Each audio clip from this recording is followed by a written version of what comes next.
Good evening. Thank you so much for joining us tonight. My name is Angela Bailey, and I'm the Executive Director of the Kensington Reston. I'm proud to represent Kensington Senior Living tonight for our panel discussion on dementia, Parkinson's, and stroke on behalf of our community and our sister communities, the Kensington Falls Church and Kensington Park. At the Kensington, we have a passion for excellence in quality of care for our residents. We provide 24-hour on-site nursing, high care partner to resident ratios, highly trained and competent team members, enriching and meaningful activities, and delicious dining entrees, all in a beautiful and safe environment that feels like home. We partner with organizations that share our values to make the world a better place for people living with dementia, Parkinson's, stroke, and also for their families. Before we start tonight, we have just a couple of housekeeping items. This discussion is in webinar format, which means your camera and microphones are automatically off. If you have any questions during the presentation, please feel free to type them into the Q&A box at the bottom of your Zoom window. This evening's panelists will take time at the end of the discussion to answer a few of your questions. I'm very pleased tonight to introduce Anna Nelson, our moderator. Anna is the Vice President of Programs and Services at the Alzheimer's Association National Capital Area Chapter. She provides visionary leadership and direction for program development, implementation, and evaluation. Anna is one of the association's national research champions and served on the Department of Defense Brain Injury Research Grant Review Committee. Anna has 25 years of executive leadership experience in program development, dementia specialization, marketing, team development, and organization management. She has worked closely with both family members and professionals across the care spectrum. Anna has a wealth of hands-on experience in diverse environments, including developing community agency partnerships, education and outreach services, leading family support groups, recruiting, training, and mentoring of volunteers and staff, as well as expanding marketing and development opportunities for organizations. She's a subject matter expert on policy planning and implementation procedures for consistently delivering quality services.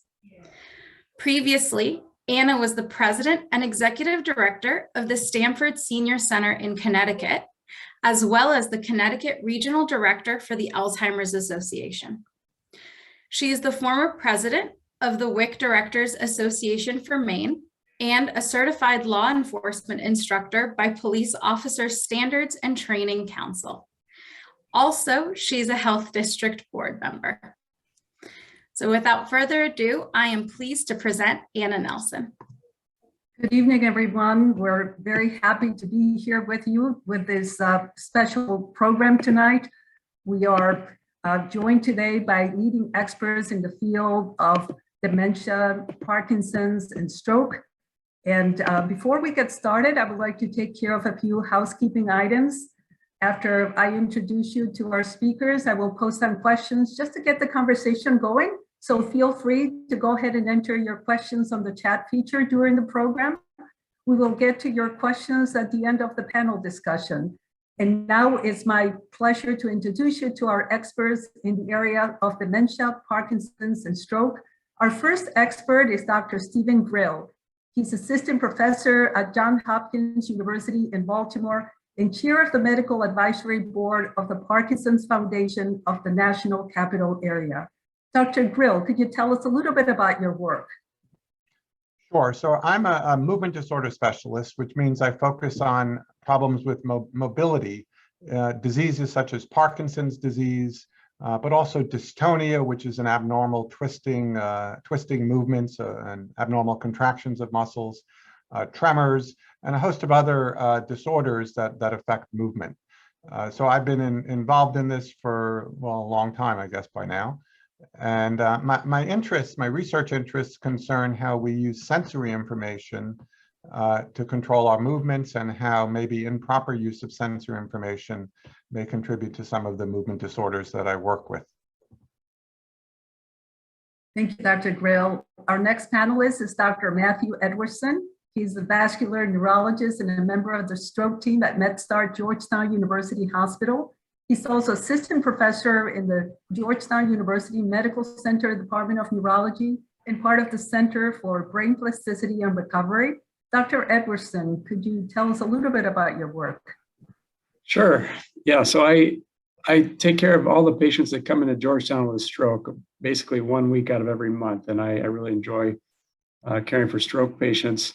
The rest of my time I spend doing stroke recovery research, coming up with better ways to rehabilitate people after stroke, also looking for blood biomarkers that can tell us how well somebody's going to recover from their stroke. So I have a mixture of both clinical and research activities. Thank you, Dr. Edwardson. Our next panelist is Dr. Denise Lopez. She's the medical director and section chief of geriatrics at Innova Fairfax Medical Campus. Dr. Lopez, could you tell us a little bit about your work? Hi, thank you for having me. So my background is internal medicine, geriatric medicine, and palliative care. So I specialize in taking care of vulnerable older adults across really the health continuum, whether they're in the hospital or maybe in their home. We, hope that older adults can remain community dwelling as long as possible. So just taking care of vulnerable adults and hoping we keep them safe and healthy in the community. Thank you, Dr. Lopez. Our next fourth panelist is Dr. Atrial Fibrillation. He is the medical director of Reston's Hospital Rehabilitation Unit. Dr. Edison, could you tell us a little bit about your work?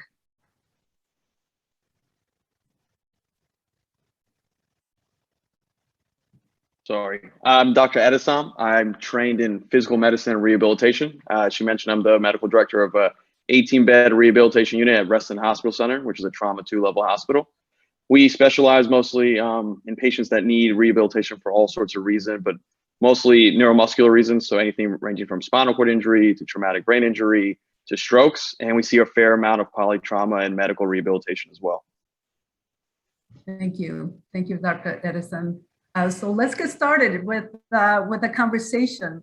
So seems to be a little bit of a confusion between the terms dementia and Parkinson's. And I have been asked before, can you have Parkinson's and dementia? Can you have a strokes and dementia?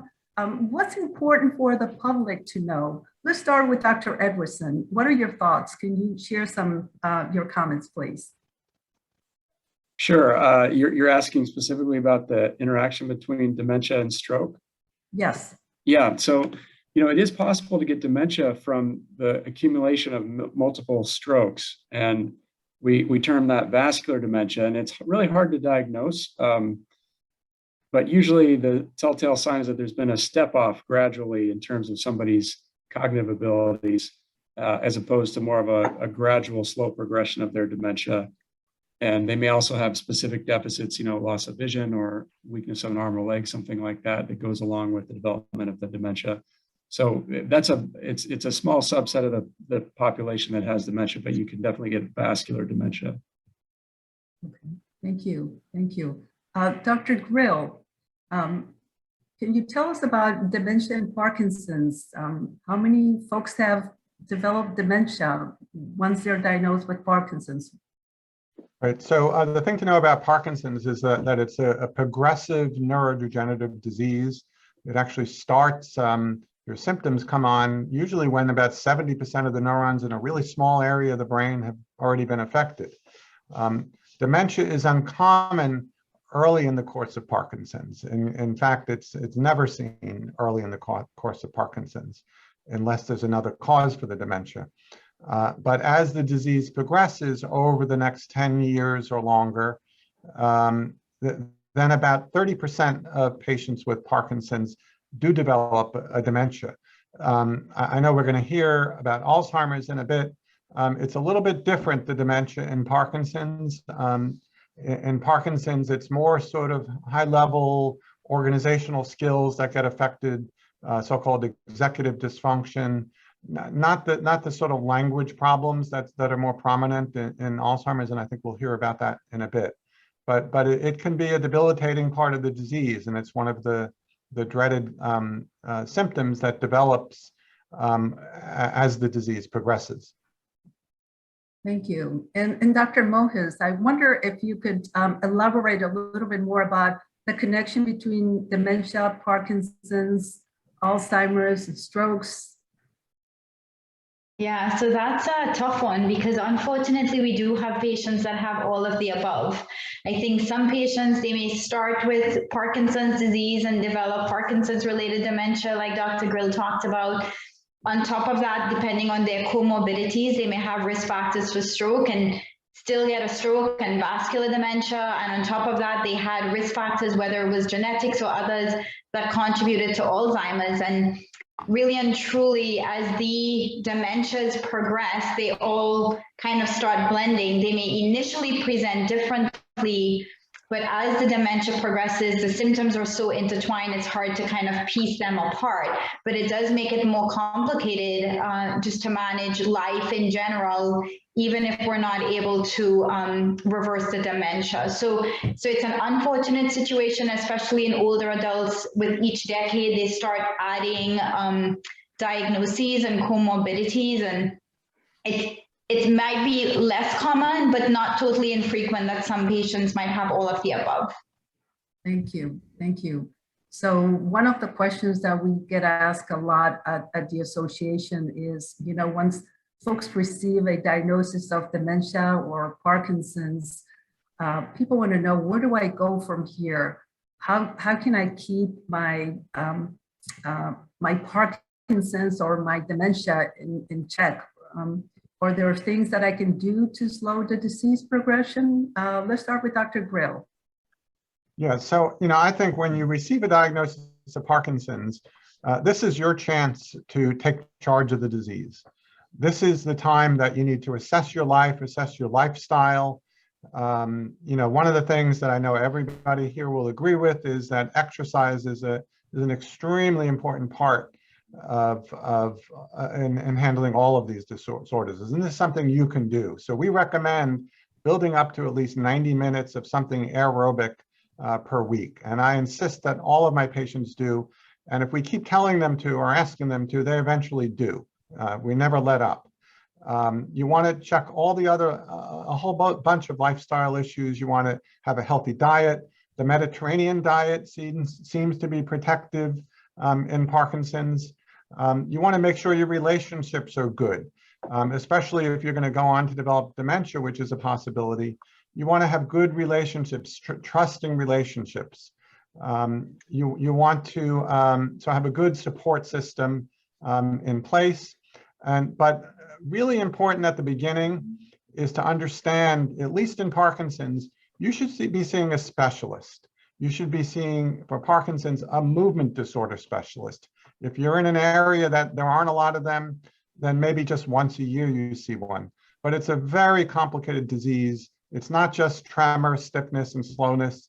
You know, there's a lot of non-motor symptoms, including depression. There can be psychosis, and there can be dementia, besides the constipation and all the other symptoms like that. So, but this is a time when you can take charge of the disease. And if you do that, you can keep the disease in check.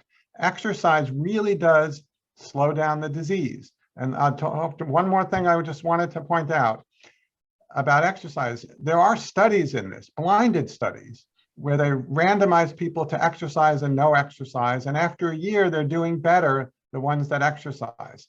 And in fact, there are areas of the brain, an area of the brain called the hippocampus. In people that exercise, those areas of the brain actually get bigger. These are areas of the brain that help cement memories. So this is a real phenomenon. So when you're diagnosed, be optimistic, change your lifestyle, assess your lifestyle, and get the best care you can get.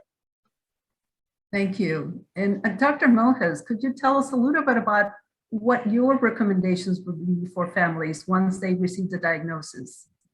Yeah, I would definitely echo what Dr. Grill was saying, and I see Dr. Edwardson was also nodding and agreeing, because I do think that, you know, we think about Life Simple 7, so smoking cessation, healthy diet, exercise, you know, keeping your blood pressure and your cholesterol and things that are really lifestyle related in check can definitely help prevent vascular dementia, which may complicate life. And it shows, you know, we have many studies that show Life Simple 7, eating healthy, all of the things that we talked about before, even in our 40s, prevents dementia, multifactorial dementia, definitely vascular dementia, but even Alzheimer's. So I feel like it's never too late. I know dementia, so there are different types of dementia, but I think that studies have shown kind of across the board that maintaining healthy lifestyle, exercise, is so important. You know, getting your social circle and your support system in place while you can still make those decisions is so critical. Starting to think about advanced care planning while you can still make those decisions. Who would be the people that you would trust to help take care of you? Thinking about what you might need later on in life while you still have the ability to do so, rather than putting that off and then other people are making decisions for you. But I definitely think, you know, when these diagnoses are made, it's very common for people to almost get paralyzed by fear and despair. And I think now that there's so much can be done to still maintain a relatively healthy, active lifestyle. And I think especially the socialization, we've seen the impact of COVID rapidly declining cognition in our older adults because they were so isolated. The social interactions, the communication, you know, the mental engagement of having a conversation or lunching with your friends and these things that we really, really need. I would say putting your social circle in place, very, very important. I definitely agree with both of you. I know when folks call the Alzheimer's Association, we encourage them to take care of first of all, address any legal and financial matters first, and then get their team together, right? That internal team that is going to offer support. And we try to encourage them to take action as soon as possible, because what happens is that, you know, you want to make these kinds of life decisions early on when you can make those decisions before you're in a crisis state, right? So Dr. Edwardson, you're a physical physical medicine and rehabilitation specialist. I would like to hear from you as to what your recommendations, once someone is diagnosed with Parkinson's, for example, even, you know, other conditions, other neurodegenerative conditions, how important is physical therapy, exercising? I mean, I echo the sentiments everyone else mentioned. I do think it's very important. A healthy lifestyle, good health habits, treating medical conditions that can easily be treated, they all play an important role. But I think there's a role to be said in also getting formal therapy. So whether you see a neuromuscular specialist, a primary care specialist, they should definitely be sending you to physical therapy, occupational therapy, and if you have some cognitive deficits, speech therapy, depending on how well you're doing and how frequently you can get to these therapies. I mean, I think continuing those on a yearly basis, semi-annual basis, however frequently you can do it, will be very helpful. There's definitely a role to be said about neuropsychology testing as well. They can do very in-depth cognitive testing and kind of narrow down exactly where you're lacking or having some difficulties. So I think that's helpful. I think a lot of it is prevention, a healthy exercise, healthy diet, good health. And one of the bigger things too that comes along with being strong and working out and exercising is preventing brain trauma. Falls can be a major cause of brain trauma. Too many of those can pile up and you can be on a quicker path to dementia. Treating hearing loss if you see it, and then just engaging your brain in general. I know Dr. Mo has talked briefly about socializing, but staying social really engages your brain. Anything that has to do with learning, I know studies have shown that patients or people in general who have jobs that require a lot of thinking, a lot of engaging, they seem to be more resistant to developing dementia.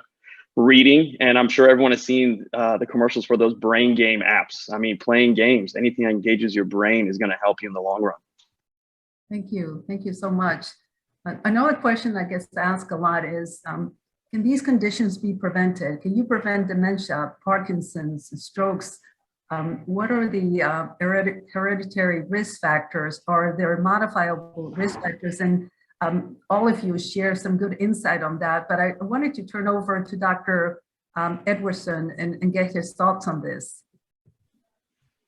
Yeah, well, I would just say first off that exercise helps prevent stroke, just like all these other things we talked about. And I was encouraged by what Dr. Grill said, because I get exactly 90 minutes of exercise a week. I don't really have time for any more. But yeah, in terms of the risk factors for stroke, it's very similar to, I think most of you are probably familiar with the risk factors for cardiovascular disease and heart attack. So it's very similar.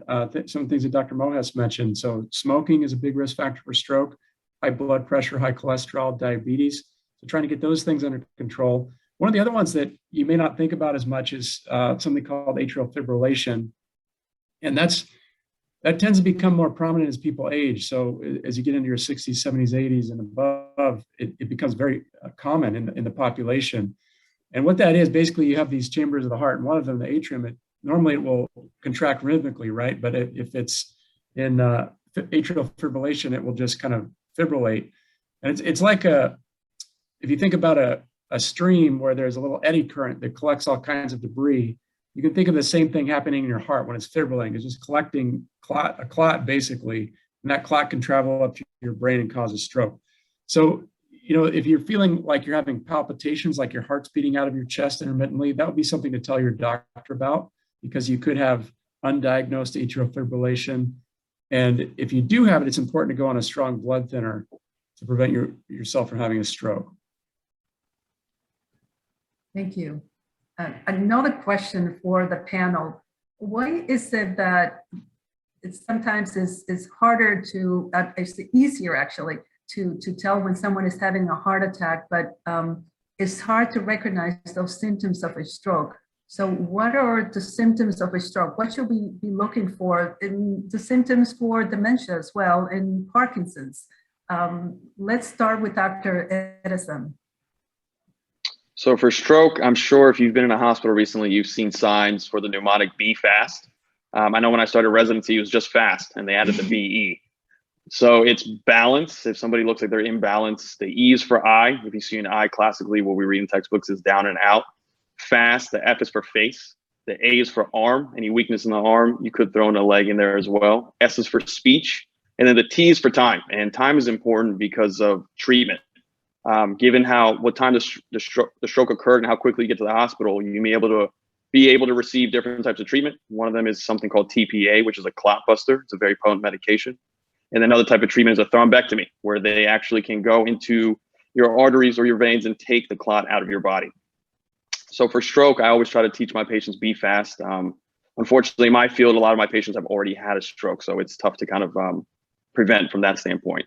I think for dementia, the big one that people always stick to is memory impairment, but there's definitely more that goes on as well.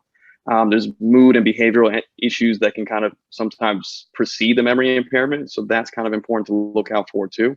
And then Parkinson's, there's a couple classic signs. I know Dr. Grill will probably harp on those a little bit better than I would, but I mean, the big ones you look for are tremor, shuffling gait, some rigidity, so some stiffness, masked faces, and then patients will have small handwriting as well. Those are some of the classic signs. Thank you. I chime in about that. So, one of the things to distinguish is in Parkinson's, there are no sudden changes. So in stroke, we're looking at sudden changes, a sudden onset of facial weakness or arm. In Parkinson's, there's no cliffs. Nothing suddenly happens. If you have Parkinson's and something suddenly happened to you, it's not due to your Parkinson's. It's due to something else. And I think that's a great point.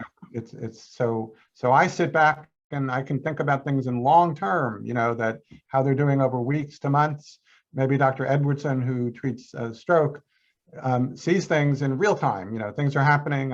We got to get to you and handle it as an emergency. Thank you. Dr. Edwardson, any additional comments?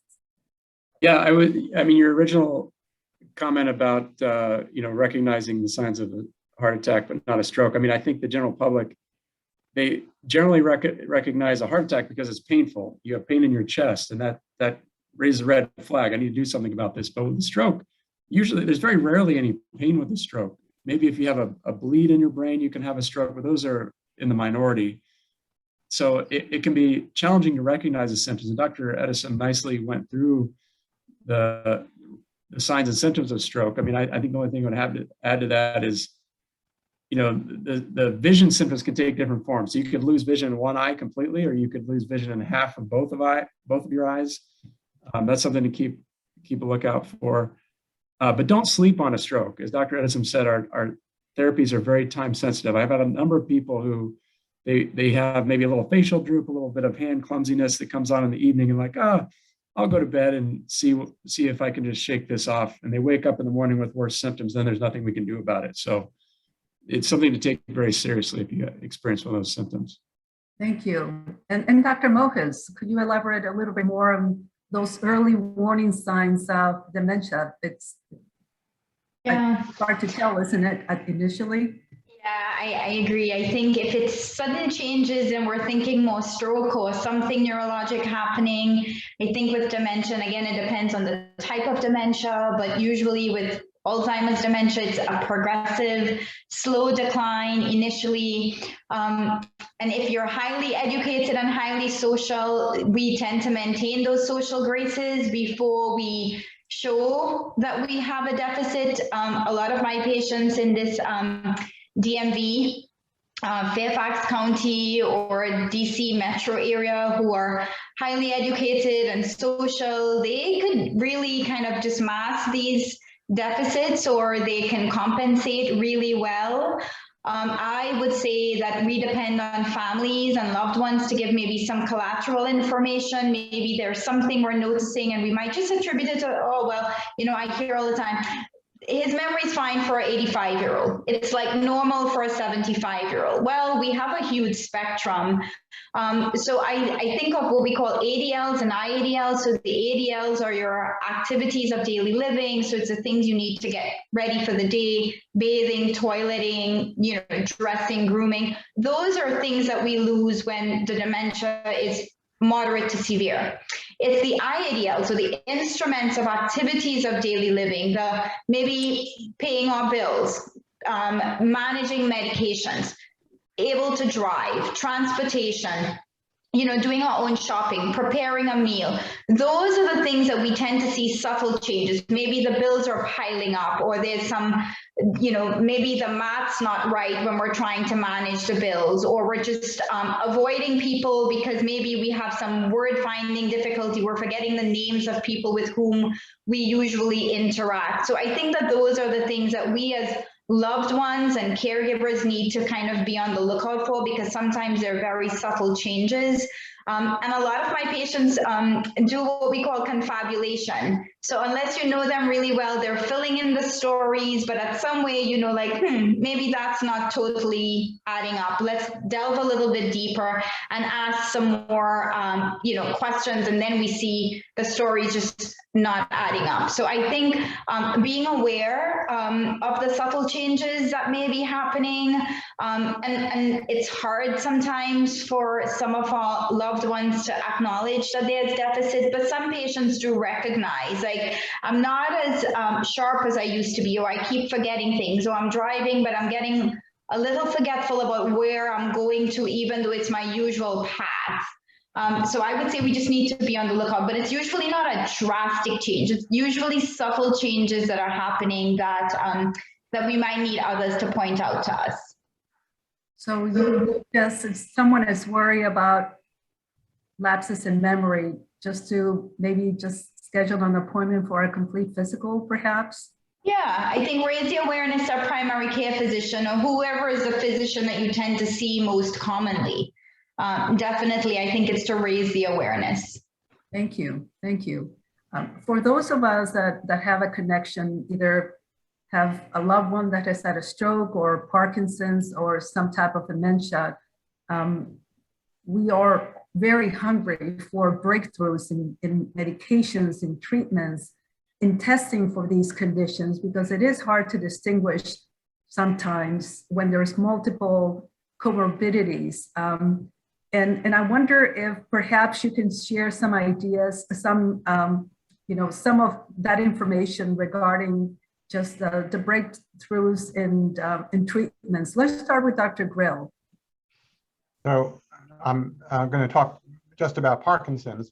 I know a lot of people want to be involved in some of these clinical trials, and I think I certainly encourage that, but understand that your involvement in the clinical trial to develop these new medicines, while important, understand that this is that these are experiments on humans, and the drive to be involved in it should be based upon you wanting to contribute to science. It shouldn't be based upon you wanting to get the latest and greatest treatment, because you need to understand that most clinical trials fail, that about a half of the phase 2 trials, which are the initial sort of human trials, fail, and then a third of the larger phase 3 trials fail. So, don't look to clinical trials as a way to get your care, is what I would say. And then be informed about what the trial is, have real good informed consent. So, clinical trials have led to an incredible advancements in the management of Parkinson's since the introduction of carbidopa-levodopa, which is the main medicine. One of the problems in Parkinson's is that the medicine we use, levodopa, which turns into dopamine in the brain, which is what's lacking, it doesn't last long in your system. So, we're stuck with having to take medicines frequently. And a lot of the newer medicines that have been developed over the last 10 years or so are to try to make the medicine last longer in your system. But the holy grail, where we're all after, is how can we prevent or stop this disease? And there are some really exciting studies, some at Georgetown, going on with some of these drugs that are already available to treat cancer. One of them is nilotinib. And we're getting pretty encouraging results from these types of studies. It seems like Parkinson's spreads almost like a virus from neuron to neuron, almost infecting different neurons, leading to the progression of the disease. And these medicines may slow down or stop that spread. So we're optimistic. We're getting the researchers that I've been speaking to who are doing some of the basic work on that are really more optimistic than I've heard in a very long time. And I do anticipate we will have medicines that will slow or stop the progression of the disease. We already have methods to identify you early, even before you have clinical symptoms of Parkinson's. We can identify you based upon things like, if for example, one of the earliest symptoms in Parkinson's that's sort of unrecognized is that people start to lose their sense of smell. Or they have this condition where they're acting out their dreams. Normally during rapid eye movement sleep, you're supposed to be paralyzed. That's when you do your dreaming, but in this condition, you're not. So you're acting out your dreams, hitting your partner. So what we would do is we would identify people early in the disease, even before they have clinical symptoms, motor symptoms, and we would subject them to a little bit more invasive testing, some imaging studies that we have the ability to detect dopamine in the brain. And then we could identify people even before they have any real symptoms, motor symptoms of Parkinson's, and maybe we can treat them with one of these neuroprotective agents. And I think we're going to get there in our lifetimes. I really think we're going to get there. So I think it's a very exciting time. And I'm sure we have I'll leave it to the other panelists to talk about the other diseases that we're making great advances in as well. Thank you. Thank you. Dr. Edwardson, could you share a little bit about your research work? Oh, my own research work.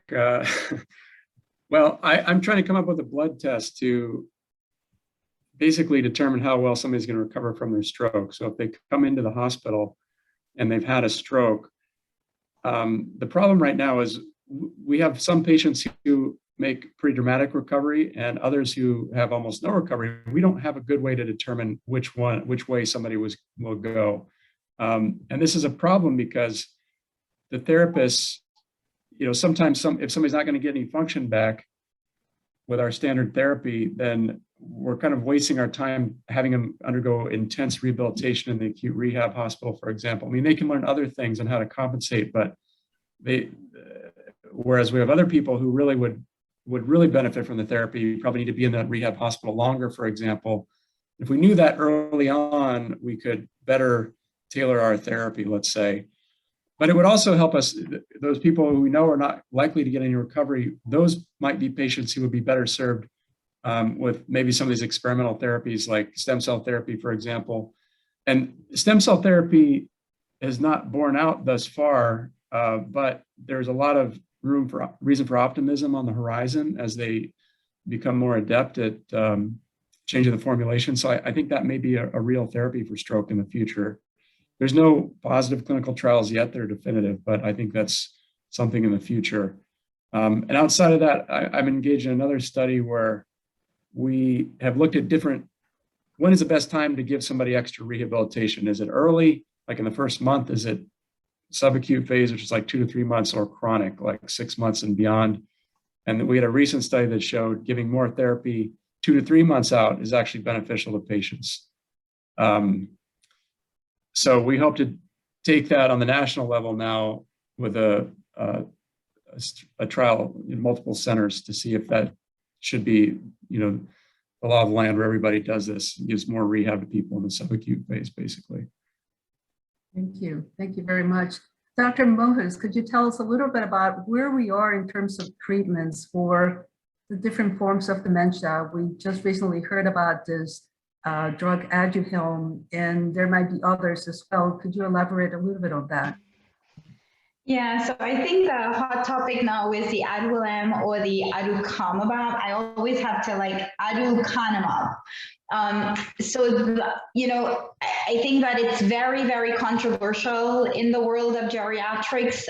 To be honest, this was a new medication, a monoclonal antibody that was FDA approved in June, I believe, of this year. And it causes quite a stir like we anticipated, because I think everybody's so eager to find a cure for Alzheimer's dementia. And the premise of this medication is that it would decrease amyloid deposits, and amyloid deposits have been shown to create some of the pathology, as well as tau proteins deposits in the brain that causes Alzheimer's dementia. I think the pro is that it does decrease the amyloid deposits, and so we were very hopeful. I think the concern is that the two main clinical trials that led to this FDA approval didn't necessarily prove true to have a clinical correlation of the decrease in the amyloid deposits. I think about maybe stroke, if we decrease the LDL and we decrease blood pressure and kind of there might be a linear decline in risk factors. We've not shown that proven true yet. For Alzheimer's dementia, I was on a call just yesterday with a dementia center at Penn, and I guess their hope is that this opens us up to be able to do more clinical trials. I know the FDA is hoping that there would be a fourth randomized control trial using this drug to show that there's a clinical correlation. It's very expensive. We anticipate, Biogen had said it would be $56,000. It requires a monthly infusion. What the FDA didn't say that the study showed is that patients had to have a baseline MRI, serial MRIs, and PET scans to actually demonstrate that there was decreased amyloid deposits. For some of our patients, that's very burdensome every month going in for an infusion, and the $56,000 doesn't include the cost of the follow-up serial imaging, and it doesn't include the cost of the infusions. So I think we're still, for us in geriatrics, the jury's still out, the benefits versus the burdens of this medication. So we're not all excited just yet. One of the neurologists, the dementia specialist at Penn, he was saying that we're not all so sure that CMS, or Center for Medicare and Medicaid, how they would cover this medication. Patients tend to have at least some kind of a copay. So our hope is that maybe if some of the meds get covered, and that there would be some financial incentive, which we don't like, but we might be able to fund more research. But it's very, very controversial. And I know that we were all so hopeful and excited. But as we look at the way it was rolled out, and just because we're not convinced there's clinical correlation yet, most of us are going to be holding off. And I don't know if any of the neurologists have anything to add to that, but we're not there yet. I think we're still optimizing non-pharmacologic interventions for our dementia patients, trying to prevent risk factors and do all of the things that we could do, but we don't have a quick fix or medication to cure dementia yet.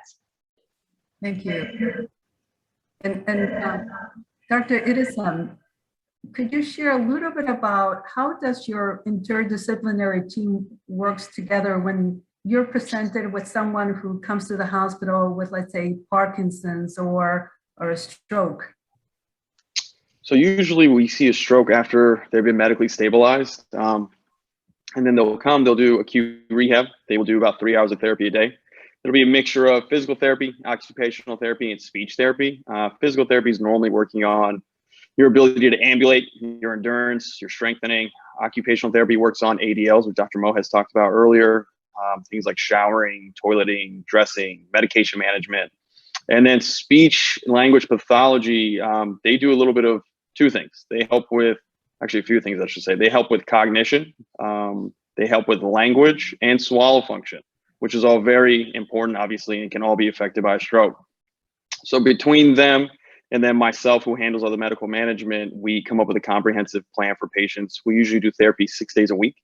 And any one of us will also help with equipment needs, whether that's bracing, orthotics, or assistive devices. A lot of these patients will need something to help them ambulate or help them get from bed to a wheelchair, for example.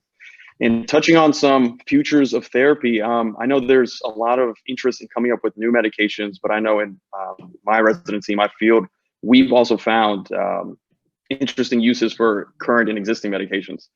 Nothing that I think is necessarily groundbreaking, but it shows that even the tools that we have at hand could potentially be used for further purposes.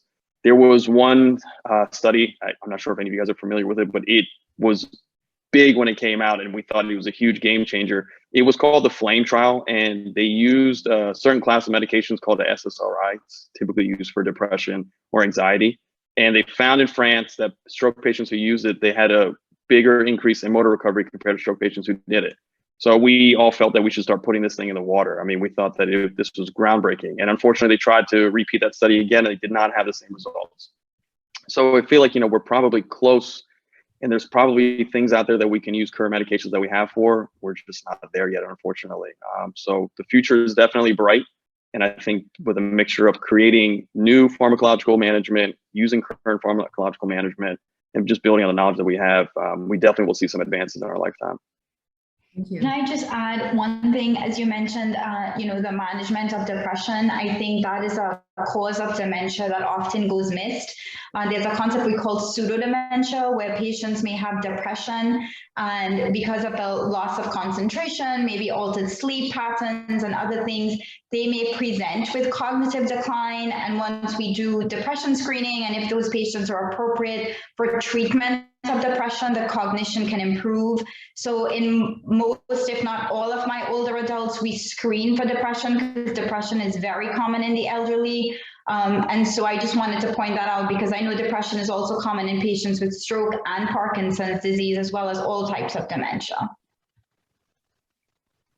Thank you. And sometimes we hear that dementia comes first and then conditions like Alzheimer's. So it must be hard. It's in terms of Alzheimer's, for example, is Alzheimer's causing depression, or folks that have had chronic depression all their lives, or they are at a high risk for other diseases? And so could you talk a little bit about that, Dr. Mohis? Because that seems to be a question that gets asked a lot: depression and aging and these medical conditions.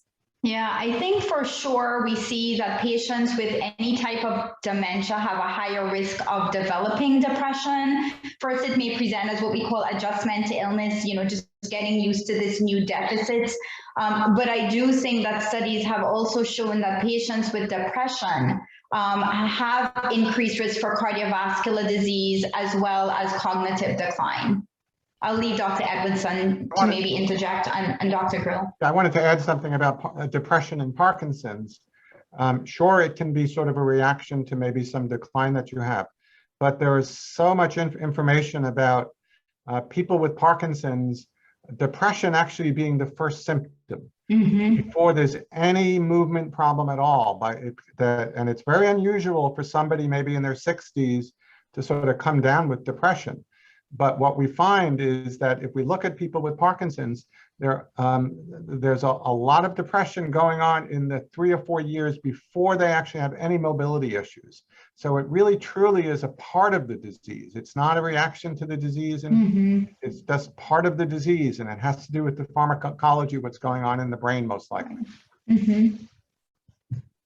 Yeah, I would just add, I don't know the data behind depression and risk for stroke, but as you might imagine, if somebody's sedentary because they're depressed, they're not exercising, they're probably not managing their risk factors very well, they're probably much more likely to have a stroke. And after you've had a stroke, the rate is about 30% of stroke patients will end up with depression. And I mean, thankfully, a lot of people that goes away as they recover from their stroke. But as you can imagine, if you've had a stroke, a lot of things are changing. You may not be able to live in the same place you lived before. You may have a lot more conflict with your loved ones. So there's a lot, and you may not be able to move one side of your body. I mean, these things are all going to cause you to have some poor thoughts. And so, I mean, thankfully, most people with depression after stroke, it tends to resolve with time, but there are still a number of patients who have chronic depression after stroke. So sometimes I hear folks say that they don't like to take the medications for depression because of the side effects. What would your answer be to that when that is definitely driving and making the situation not good? Are there different medications that can be tried? Well, I'll chime in a little bit. So I certainly use antidepressants in my patients with Parkinson's, but for me, the most important thing is working with a psychologist and doing cognitive behavioral therapies and really changing your life. A lot of depression is also associated with apathy, and there's never actually been a clinical trial in Parkinson's showing that an antidepressant medicine is truly helpful. So we use them. I often use them for what we call constitutional symptoms, that if people are having trouble sleeping, we might choose an antidepressant that helps them sleep. There are some so-called stimulating antidepressants for people who are more sluggish and more apathetic, perhaps. But to me, the more important thing is doing this cognitive behavioral therapy and working with a psychologist on it. And exercise. Thank you, Dr. Grill. And actually, a question came in on the chat for you pertaining to that. They want a little bit, they want to know, what is cognitive therapy? So cognitive therapy, we have Dr. maybe Edwardson can talk more about it, but it's, I see it as in my Parkinson's patients, we use it all the time. Speech pathologists do it. And I have favorite speech pathologists that most of my patients go to, but I think Dr. Edwardson is probably more appropriate to talk to that. So I just wanted to clarify, they meant cognitive therapy, or were they asking about cognitive behavioral therapy? They mentioned, they stated cognitive therapy. Okay, so yeah, I mean, that's the difference. Maybe they need clarity. Yeah, they're two different things. Cognitive behavioral therapy is something that a trained mental health clinician will do, and they will help patients with depression and all sorts of psychiatric disorders. And, for the patients who have trouble taking medications, there's no, downside or negative effect to talking to somebody about it. So I think cognitive behavioral therapy is a great option. Personally, I find when it comes to medications for depression, it's not necessarily the side effects that maybe scare people away. I think it's just a stigma. I think mental health still has poor stigma in this country, and it's something that we try to address all the time. But all that aside, for cognitive therapy, that is working on a patient's cognition, obviously that it may seem, but anything from their language function, to managing their medications, to managing their finances, to working on their memory. They can range from any sort of like rigorous cognitive evaluations to something as simple as a little game that can help with memory or identifying different objects, things like that. So it varies from, I guess, kind of difficulty levels. And I would say not only can a speech language pathologist help you with that, but also a neuropsychologist I mentioned earlier can help you with that as well. Thank you. Thank you very much for clarifying that. Another question in the chat, and this one is for Dr. Edwardson. How quickly does someone need to get to the hospital or be taken to the hospital if they're having symptoms of a stroke? How important is that? Yeah, it's very important. I would just say call 911. Don't mess around with trying to get somebody to come and give you a ride and pick you up. Just call 911 if you're concerned you're having a stroke. And the reason being, Dr. Adelsson mentioned a couple of our therapies. So TPA is the clot busting drug. We only have 4.5 hours to give that drug, but something that's not widely known, the medicine is about 4 times as effective as if you give it in the first hour, as opposed to giving it at 4.5 hours. And, the neurons in the brain kind of die as there's more lack of blood flow. They're kind of dying constantly. So the faster you can get that blood clot removed, if there's a blood clot, the better off you are. The other therapy you mentioned is thrombectomy. That's incredibly effective. If we're able to find a blood clot in one of the major vessels, they fish a catheter up there and basically just pull it out. And that's also very time sensitive. We can do that procedure up to 24 hours now, but just like the TPA, the sooner you do it, the better. So again, just call 911, don't mess around, just get to the hospital as soon as you can. That's a lot of people have questions about strokes, and you may have answered this already. The person is interested in new therapies that might be in the horizon for strokes. Could you elaborate a little bit on that, Dr. Edwardson? Sure. Yeah, the big breakthrough that we had were these thrombectomy procedures. I assume this person is probably talking about in the chronic phase, somebody who's perhaps already had a stroke. That area has been a little bit more challenging for us. We haven't had a lot of breakthroughs.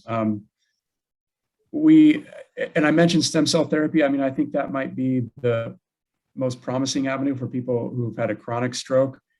And we still have a little bit of ways to go there, but I'll just mention briefly, I've seen studies where they've implanted stem cells into the brain and they have these tracers in them so you can image them on an MRI. And they show that these stem cells are going around the area of the injured brain. So these stem cells are moving, these neurons are moving into the area. And so that in and of itself is exciting, but we still have yet to prove that it actually is going to cause some functional benefit for the patient. And hopefully those studies will come with time. But right now, there's not anything definitive that I could say is a major breakthrough that I see that's coming up quickly on the horizon.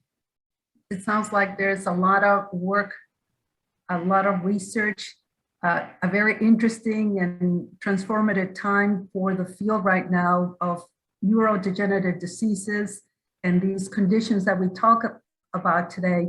For folks that are interested in participating in clinical trials, where would you suggest that they learn more about that?